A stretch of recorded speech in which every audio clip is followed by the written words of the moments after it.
नमस्कार दोस्तों, आपका हमारे यूट्यूब चैनल पर स्वागत है। दोस्तों, आज का हमारा क्वेश्चन है वाहित मल उपचार संयंत्र की कार्यप्रणाली का वर्णन कीजिए। यानी आज के इस वीडियो में हम बात करेंगे वाहित मल उपचार की पूरी प्रक्रिया के बारे में। दोस्तों, वाहित मल उपचार ऐसी प्रक्रिया है जिसके अंतर्गत हम जो बड़े-बड़े नगर होते हैं, बड़े-बड़े शहर होते हैं, उन नगरों का, उन शहरों का जो गंदा पानी होता है उसे उपचारित कर हम कृषि हेतु उपयोग में ला सकते हैं। इसी प्रक्रिया को हम बोलते हैं वाहित मल उपचार प्रक्रिया। तो आइए चलो देखते हैं वाहित मल उपचार के बारे में। वाहित मल उपचार एक प्रक्रिया है जिसके तहत वाहित मल में उपस्थित अपशिष्टों को अलग कर शेष जल को अन्य प्रयोगों जैसे खेती आदि के उपयुक्त बनाया जाता है।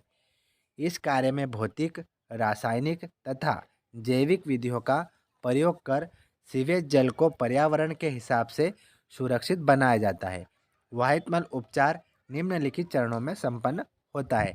यानी जब हमें शहरों का, नगरों का जो गंदा पानी है, जो वाहित मल है, उसे उपचारित करना हो तो उसके लिए निम्न चरण संपन्न होते हैं। सबसे पहला चरण है प्राथमिक उपचार, जिसके अंतर्गत निस्यंदन यानी फिल्ट्रेशन, अवसादन यानी सेडिमेशन प्रक्रिया यानी टैंक उपयोग में लाए जाते हैं। उसके बाद में प्राथमिक उपचार के बाद में जल को द्वितीयक उपचार में प्रवाहित किया जाता है। तो अब हम बात करेंगे प्राथमिक उपचार, निस्यंदन और अवसादन के बारे में। तो आइए चलो देखते हैं प्राथमिक उपचार प्रक्रिया के बारे में। प्राथमिक उपचार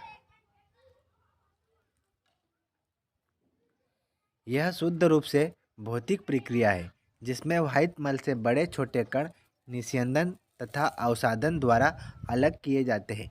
यानी प्राथमिक उपचार में जो बड़े बड़े कण होते हैं, जैसे प्लास्टिक थैलियाँ, प्लास्टिक बोतलें, इस तरह के जो पदार्थ होते हैं वाहित मल में, उन चीज़ों को पृथक किया जाता है प्राथमिक उपचार में। प्राथमिक उपचार में सबसे पहले जो शहरों का, नगरों का गंदा पानी होता है उसे सबसे पहले टैंक निस्यंदन यानी फिल्ट्रेशन में वाहित मल को पहुंचाया जाता है।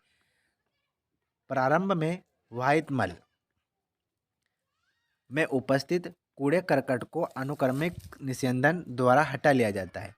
वाहित मल में स्थित वसा अथवा तेली पदार्थों का भी निस्यंदन द्वारा अलग कर लिया जाता है। यानी सबसे पहले जब शहरों के, नगरों के गंदे पानी को प्राथमिक उपचार के लिए फर्स्ट टैंक यानी निस्यंदन में प्रवाहित किया जाता है, तो उसमें जो कूड़े करकट है, जो बड़े बड़े प्लास्टिक की बोतलें, थैलियाँ हैं और तेली पदार्थ हैं, उन्हें निस्यंदन द्वारा अलग कर लिया जाता है। उसके बाद में उस वाहित मल को, उस जल को दूसरे टैंक में यानी अवसादन सेडिमेशन टैंक में प्रवाहित किया जाता है। वाहित मल में उपस्थित ग्रेड तथा वृद्धा के छोटी गुटिकाओं या फेबल्स को अवसादन द्वारा निष्कासित कर दिया जाता है।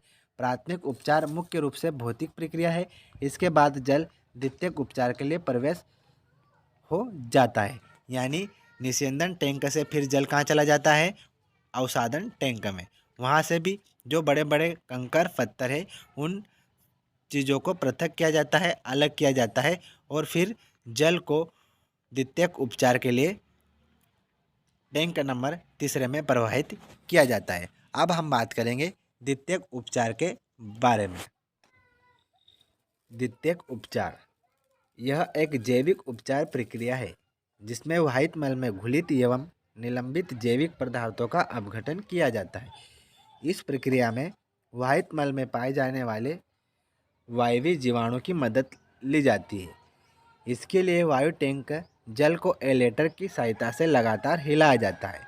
इसमें वायु भी पंप की जाती है जिससे सूक्ष्म जीव कार्बनिक पदार्थों का अपघटन तथा खपत करते हैं। इस प्रकार के उपचार से बीओडी यानी बायोलॉजिकल ऑक्सीजन डिमांड में कमी आती है। एक बार की पर्याप्त मात्रा घट जाए तब जल को अवायवीय टैंक में भेजते हैं।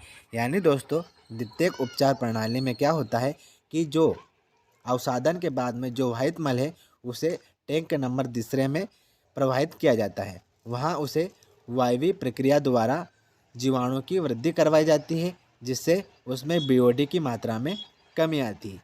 फिर बाद में उस वाहित मल को टैंक नंबर 34 यानी अवायवीय टैंक में प्रवाहित किया जाता है और उसके बाद में उस जल को सिंचाई के लिए, कृषि के लिए उपयोग में लाया जाता है। द्वितीयक उपचार के पश्चात जल के प्राकृतिक स्रोत में छोड़ दिया जाता है या खेतों में सिंचाई हेतु प्रयोग में लाया जाता है। तो इस तरह से हम जो बड़े बड़े शहर है, नगर है, उनके गंदे पानी को उपचारित कर कृषि हेतु उपयोग में ला सकते हैं। धन्यवाद दोस्तों।